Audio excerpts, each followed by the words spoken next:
अपनों की कीमत। पढ़ाई पूरी करने के बाद एक छात्र किसी बड़ी कंपनी में नौकरी पाने की चाह में इंटरव्यू देने के लिए पहुंचा। छात्र ने बड़ी आसानी से पहला इंटरव्यू पास कर लिया। अब फाइनल इंटरव्यू कंपनी के डायरेक्टर को लेना था और डायरेक्टर को ही तय करना था कि उस छात्र को नौकरी पर रखा जाए या नहीं। डायरेक्टर ने छात्र का दस्तावेज देखा और पाया कि पढ़ाई के साथ साथ वह छात्र एक्स्ट्रा करिकुलर एक्टिविटीज़ में भी हमेशा अव्वल रहा। डायरेक्टर, क्या तुम्हें पढ़ाई के दौरान कभी छात्र में वृत्ति मिली? छात्र, जी नहीं। डायरेक्टर, इसका मतलब स्कूल कॉलेज की फीस तुम्हारे पिता अदा करते थे? छात्र, जी हाँ श्रीमान। डायरेक्टर, तुम्हारे पिताजी क्या काम करते हैं? छात्र, जी वो लोगों के कपड़े धोते हैं। यह सुनकर कंपनी के डायरेक्टर ने कहा, जरा अपने हाथ तो दिखाना।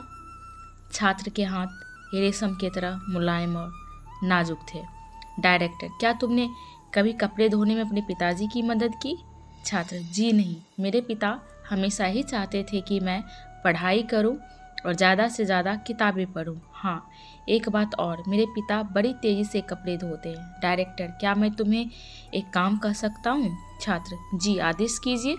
डायरेक्टर, आज घर वापस जाने के बाद अपने पिताजी के हाथ धोना, फिर कल सुबह मुझसे आकर मिलना। छात्र यह सुनकर प्रसन्न हो गया। उसे लगा कि अब नौकरी मिलना तो पक्का है, तभी तो डायरेक्टर ने कल फिर बुलाया है।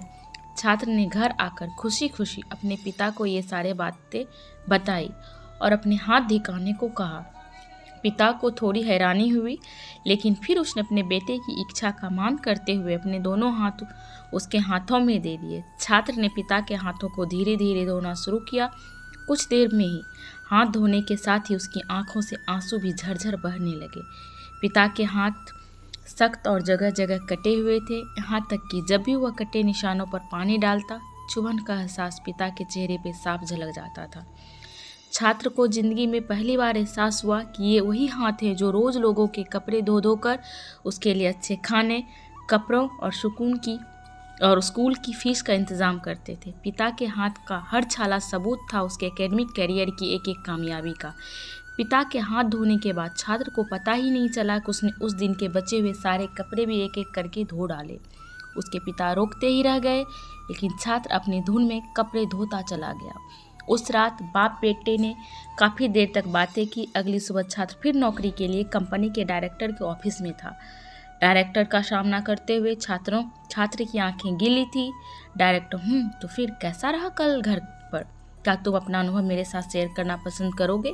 छात्र, जी हाँ श्रीमान, कल मैंने ज़िंदगी का एक वास्तविक अनुभव सीखा। नंबर 1, मैंने सीखा कि सराहना क्या होती है। मेरे पिता ना होते तो मैं पढ़ाई में इतनी आगे नहीं आ सकता था। नंबर 2, पिता की मदद करने से मुझे पता चला कि किसी काम को करना कितना सख्त और मुश्किल होता है। नंबर 3, मैंने रिश्तों की अहमियत पहली बार इतनी शिद्दत के साथ महसूस की। डायरेक्टर, यही सब है जो मैं अपने मैनेजर में देखना चाहता हूँ। मैं यह नौकरी केवल उसे देना चाहता हूँ जो दूसरों की मदद की कद्र करे, ऐसा व्यक्ति जो काम किए जाने के दौरान दूसरों की तकलीफ भी महसूस करे, ऐसा शख्स जिसने सिर्फ पैसों को ही जीवन का ध्येय ना बना रखा हो। मुबारक हो, तुम इस नौकरी के पूरे हकदार हो।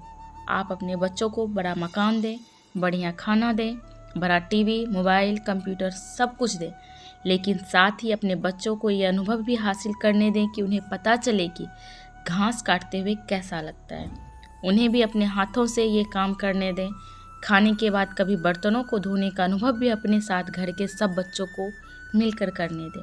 ऐसा इसलिए नहीं कि आप मेरे पर पैसा खर्च नहीं कर सकते, बल्कि इसीलिए कि आप अपने बच्चे से सही प्यार करते हैं।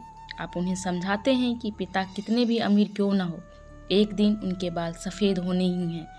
सबसे अहम, आपके बच्चे किसी काम को करने की कोशिश की कदर करना सीखें। एक दूसरे का हाथ बटाते हुए काम करने का जज्बा अपने अंदर लाए।